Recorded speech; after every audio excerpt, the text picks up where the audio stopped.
porque segundo um levantamento realizado pelo Ministério da Saúde, 4 em cada 10 brasileiros alteraram os hábitos alimentares durante a pandemia. E uma das principais causas para o ganho de peso, vale lembrar, que 55,7% da população adulta do país está com excesso de peso e 19,8% está obesa. As informações são da pesquisa Vigitel, realizada também pelo Ministério da Saúde, para explicar como é que a gente pode controlar esse ganho de peso que a gente ganhou durante a pandemia. E aí você fala assim, mas eu não como em casa, é por isso que eu engordo. Essa desculpa não valeu, não. Eu recebo aqui a nutricionista Juliana Rosa. Ju, seja muito bem-vinda ao nosso Santa Receita. Já comecei dando esse alerta para as pessoas, que eu, por exemplo, falava muito isso. Mas a minha vida é muito corrida, e aí eu tenho que comer fora e acabo exagerando. Mas agora a gente ficou em casa e exagerou, Ju? Exatamente. A gente está aí acompanhando situações muito novas que a gente ainda não tinha, né, experimentado. Então isso elevou um pouco a ansiedade, o estresse, relações tanto de trabalho quanto familiar, às vezes até dos nossos amigos a gente tem essa preocupação, né? Uhum. E isso favoreceu a gente pensar em algo para relaxar, mas estando em casa, o que estava disponível? O alimento. E o alimento já é bem conhecido por nós desde a fase da infância. O primeiro alimento que nós temos que nos traz o afago é aquele carinho de mãe com o leite materno, né, que é o alimento mais completo que a gente pode dizer. E vem a quarentena e aí aparecem algumas dietas, alguns milagres. Não existe milagre. Existe a gente, sim, aprender um pouco algumas questões da alimentação e poder colocar isso no dia a dia. E eu vi os pratos maravilhosos que o chefe acabou de fazer e eu digo que é possível, sim, ter uma alimentação saudável e você incluir também isso, mas que não seja o seu contexto do dia a dia, que seja dias variados. Aí sim você consegue ter uma alimentação e conseguir emagrecer também, com qualidade. A gente tem a palavra que a gente usa bastante na vida, que é o equilíbrio. Com a alimentação é assim? Sim, sim. Principalmente quando a gente pensa na relação da idade, qual é o momento da pessoa.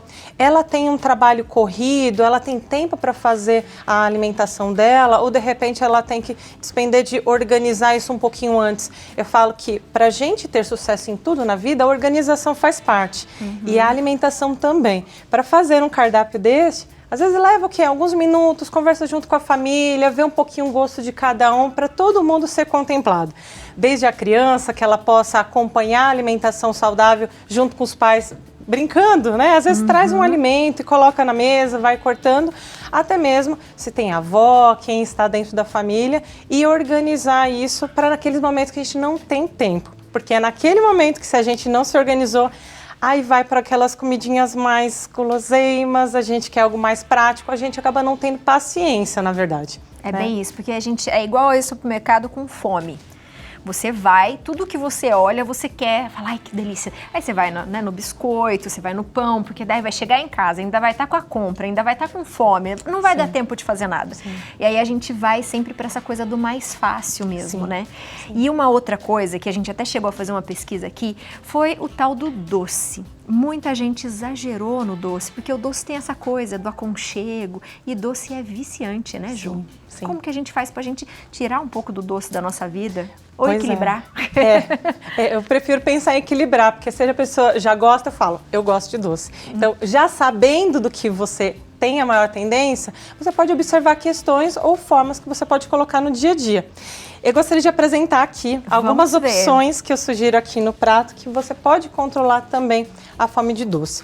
Primeiro, que se está no momento de controle de peso, que deseja ter aí um controle ou de repente emagrecer, com qualidade, variando os alimentos e não ficando com espaços muito largos. Eu costumo dizer, não é necessário consumir a cada 2, 3 horas, mas no máximo até 4 horas se você está com aquele dia mais corrido.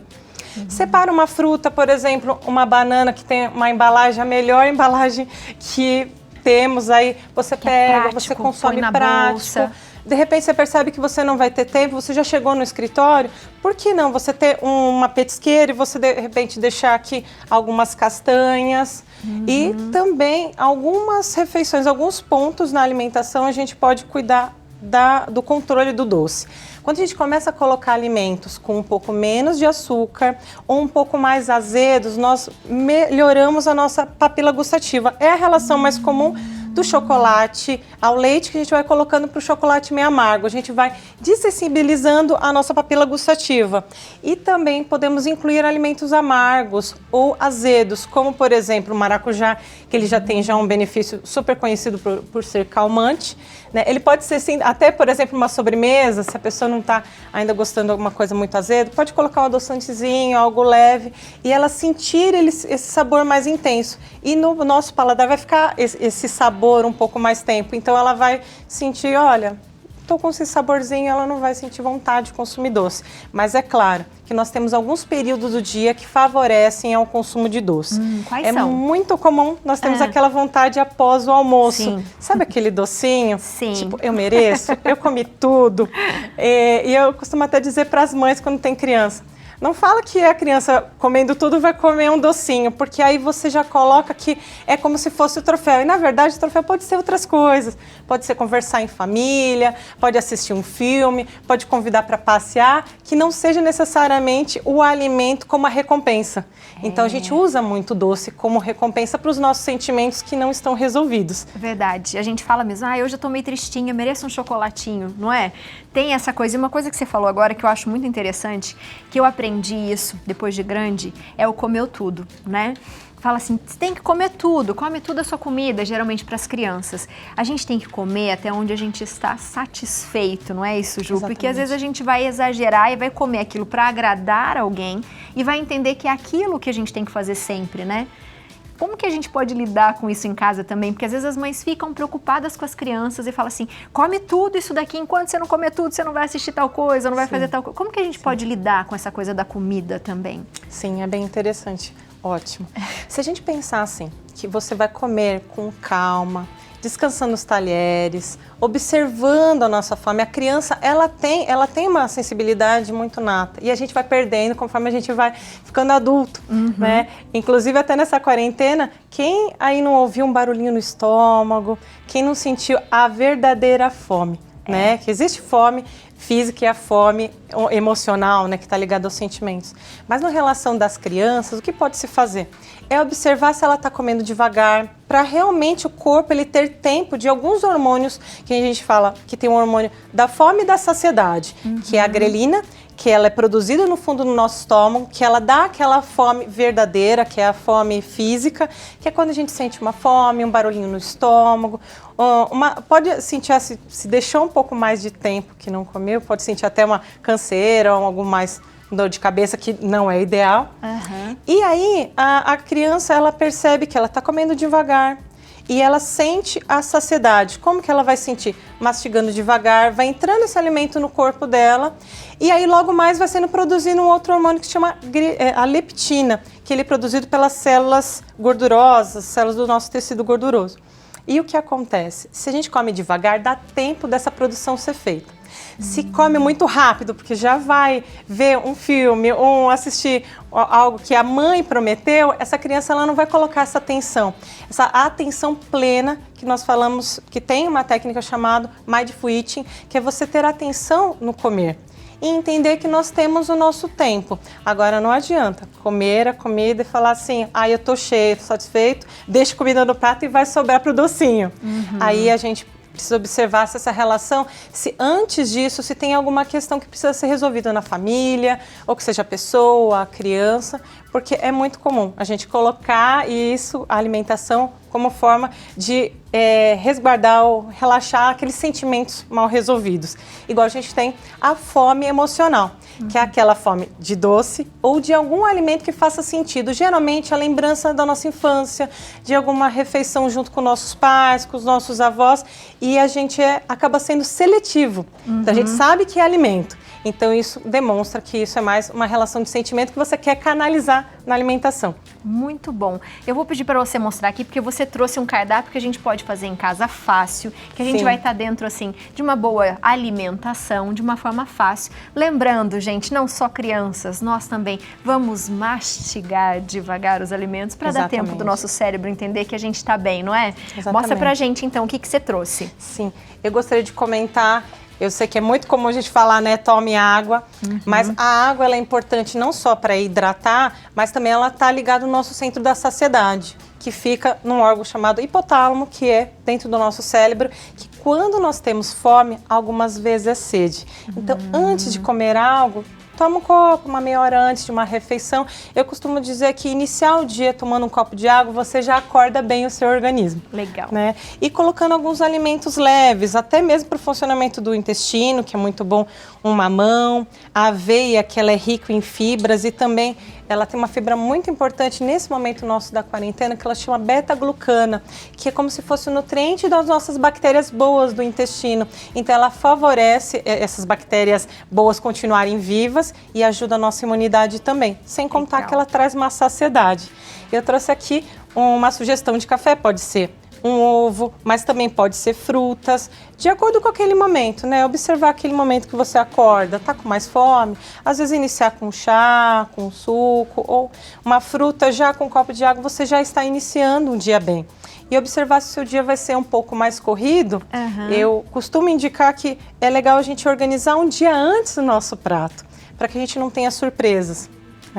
E aí eu coloquei aqui algumas sugestões, essa daqui para o café, algumas sugestões de alguns lanches que pode vir alguma fome durante o dia, por exemplo, o abacate, ele é rico em magnésio, que nos promove junto com algumas vitaminas do complexo B, que estão nos legumes, nas frutas, promovem também a produção de alguns hormônios, como a dopamina, a serotonina, que são aqueles hormônios do bem-estar. Então, eles nos protegem para a gente ter aí menos vontade dessas escolhas de doces possíveis. E esse seria um almoço, um almoço ou um jantar? Então, eu coloquei aqui, poderia ser duas sugestões aqui.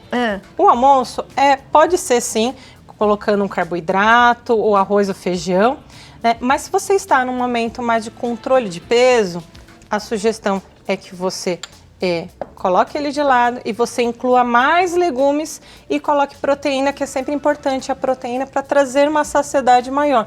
Pode-se colocar até um pouquinho mais, uma porção e meia de proteína. No caso aqui, colocado 200 gramas de peixe. E o peixe ele é rico em ômega 3. É ótimo também para os nossos pensamentos. Muito bom. Eu sei que hoje a gente vai ter uma live e o chefe ficou de ensinar esse arroz para as pessoas aqui. Então, depois do nosso Santa Receita, no nosso Instagram, a gente vai ensinar um pouquinho desse seu arroz aqui. Pode? Claro. Porque daí a gente já ensina o arroz para as pessoas comerem, para fazer em casa a sua marmitinha também. Nos intervalinhos, a gente então vai para as castanhinhas e você trouxe chá. Chá é bom para a noite? É bom para a noite, inclusive para o nosso dia. Como a gente experimenta alguns sentimentos diferentes dessa quarentena, a tendência é que nós tenhamos um pouco cortisol, a nossa ansiedade, e alguns chás podem controlar isso sem dar um sono que nos atrapalhe o nosso dia a dia. Né? Eu costumo dizer que para quem trabalha, melhorar a saúde, você tem melhor rendimento. E para quem é o coordenador, a empresa, é importante porque o funcionário está mais saudável, mais motivado. Né? E o chá pode ser desde de manhã, um chá leve. Nós temos vários tipos de chá e até os usos. Por exemplo, eu gosto muito do chá de melissa para a gente usar à tarde e à noite também. E naqueles dias um pouco mais intensos, que a gente está com muitos pensamentos, tem alguns chás que intensificam a ajudar o nosso sono, igual o chá de mulungu, que ele é indicado, personalizado, de acordo com cada necessidade, né, como se fosse prescrito também.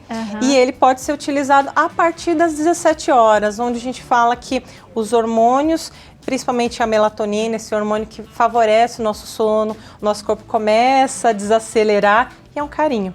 Muito bom. Ju, eu adorei. Você está convidada a vir várias vezes que você quiser no nosso programa. Nosso programa está de portas abertas para você. Vou passar suas redes sociais para as pessoas. O Instagram da Ju é @NutriJulianaRosa. Você também encontra a Ju no Facebook, que é o Nutricionista Juliana Rosa. E tem um telefone também, que é o 11 99875 3509. Ju, obrigada. Seja muito bem-vinda ao nosso programa sempre, viu? Obrigada, foi um prazer. Prazer foi todo meu.